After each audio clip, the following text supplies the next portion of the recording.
CPM-കാർ പറഞ്ഞു നടന്നിരുന്ന ഒരു വലിയ കള്ളം, ആ കള്ളവും ഈ ബജറ്റിൽ പൊളിഞ്ഞു. അത് ഞാൻ പറയാം. ഈ ധനകാര്യ കമ്മീഷൻ ശുപാർശ പ്രകാരമുള്ള കേന്ദ്ര വിഹിതം, ഈ നികുതി വിഹിതം രാഷ്ട്രീയ താൽപ്പര്യമനുസരിച്ച് കേരളത്തിന് കുറയ്ക്കുന്നു. ഇതാണ് CPM-കാർ ഇത്രയും കാലം നടത്തിയിരുന്ന പ്രചരണം. ഇപ്പോൾ ഇന്നലത്തെ ബജറ്റിൽ വന്നിട്ടുള്ള വിവരങ്ങളനുസരിച്ചിട്ട് 16-ാം കമ്മീഷൻ്റെ ശുപാർശ പ്രകാരം നികുതി വിഹിതം 1.93% ഇപ്പോൾ വർദ്ധിച്ച് 2.38%. മാത്രമല്ല, ഇന്നലെ മാധ്യമങ്ങളോടൊക്കെ ചർച്ച ചെയ്തതെന്ന് വെച്ചാൽ 24,000 കോടി കിട്ടുമോ വിഹിതം.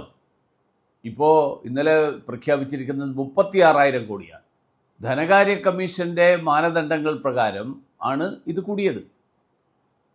ഇതിനെക്കുറിച്ച് ബാലഗോപാൽ അടക്കമുള്ള ആളുകൾക്ക് എന്ത് പറയാനുണ്ട് എന്നറിയാൻ എനിക്ക് താല്പര്യമുണ്ട്. നികുതി വിഹിതത്തിൽ രാഷ്ട്രീയ താൽപ്പര്യം വെച്ച് കേന്ദ്രം ഞെരുക്കുന്നു എന്ന് ഇനിയും പറയൂ.